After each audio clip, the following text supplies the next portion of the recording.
long time ago, up where the north wind blows, a reindeer was born with a ruby red nose. His name was Rudolph, and his nose was a sight. It wasn't just red, it glowed like a light.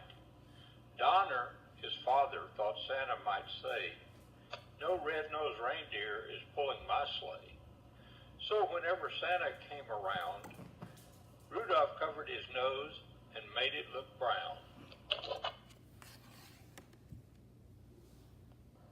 One day during the reindeer games, a doe named Clarice asked Rudolph his name, and when she told him she thought he was cute, his nose glowed as red as Santa Claus' suit.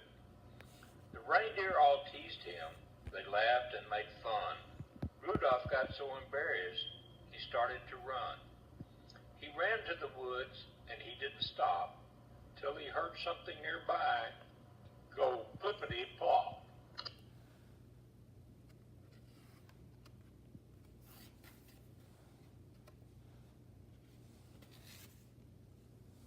Suddenly, an elf named Hermie popped out of the snow. He was hiding in the woods so no one would know. He didn't want to make toys like the other elves did. He had dreamed of being a dentist since he was a kid. He was a misfit, so was Rudolph. They were two of a kind. So these new friends set off to see what they could find. What they found was a creature, a monster, a fiend. The abominable snow monster who was meaner than mean. He tracked them by following Rudolph's red nose. He would watch where the glow was, then go where it goes. Then Yukon Cornelius came around the bend, and the two lonely misfits had found a new friend. He was big and brave and strong as 10 men, which was good because Bumble had found them again. He chased them, roaring a terrible sound, thumping his chest, his feet shook the ground. Rudolph ran with his friends to where the ice ends. They were trapped. Or were they? Well, that all depends. With a mighty swing of his miner's axe, Yukon whacked the ice, which started some cracks.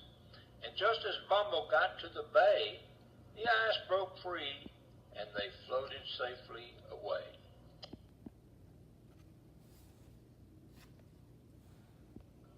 They floated to the island of misfit toys, toys that needed homes with good girls and boys.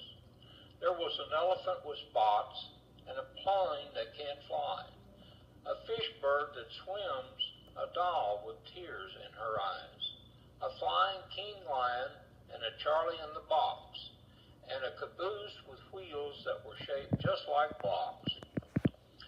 Rudolph promised the toys that when he saw Santa again, he'd tell him about the island and come back for them. You see, Rudolph knew he couldn't stay. He knew his nose would give them away. His friends were in danger while he was around, so he left that night without making a sound. But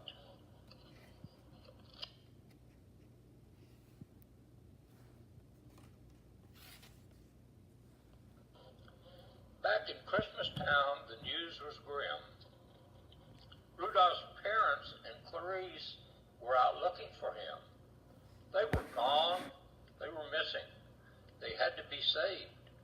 Rudolph was sure they were trapped in the snow monster's cave.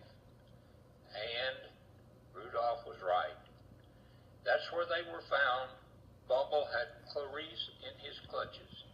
Rudolph yelled, "Put her down!" And then Hermie and Yukon arrived in a sled. They tricked Bumble and dropped lots of snow on his head.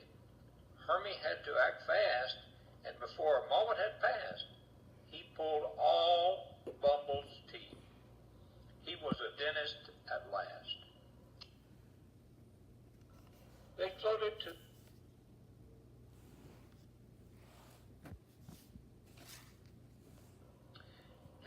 Yukon tamed that Bumble. Now he's sweet as can be. So Santa let Bumble put the star on the tree.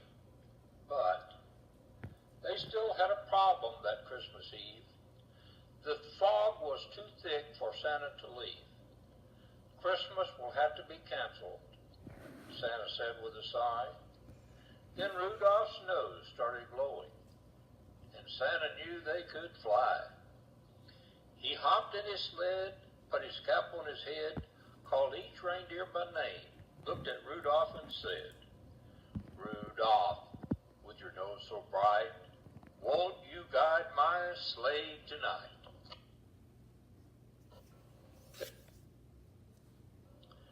Quickly, the elves wrapped all the presents, packed the sleigh full of toys, and gave Santa the list of the good girls and boys. From city to city, from town to town, to Houston town, from rooftops to chimneys that Santa slid down, they raced through the fog till the night was done, till every toy had a home, every single one, especially for Charles. Rudolph the red-nosed reindeer shined his light so bright, it glowed like a star in the sky that night. And now, whatever the weather, Santa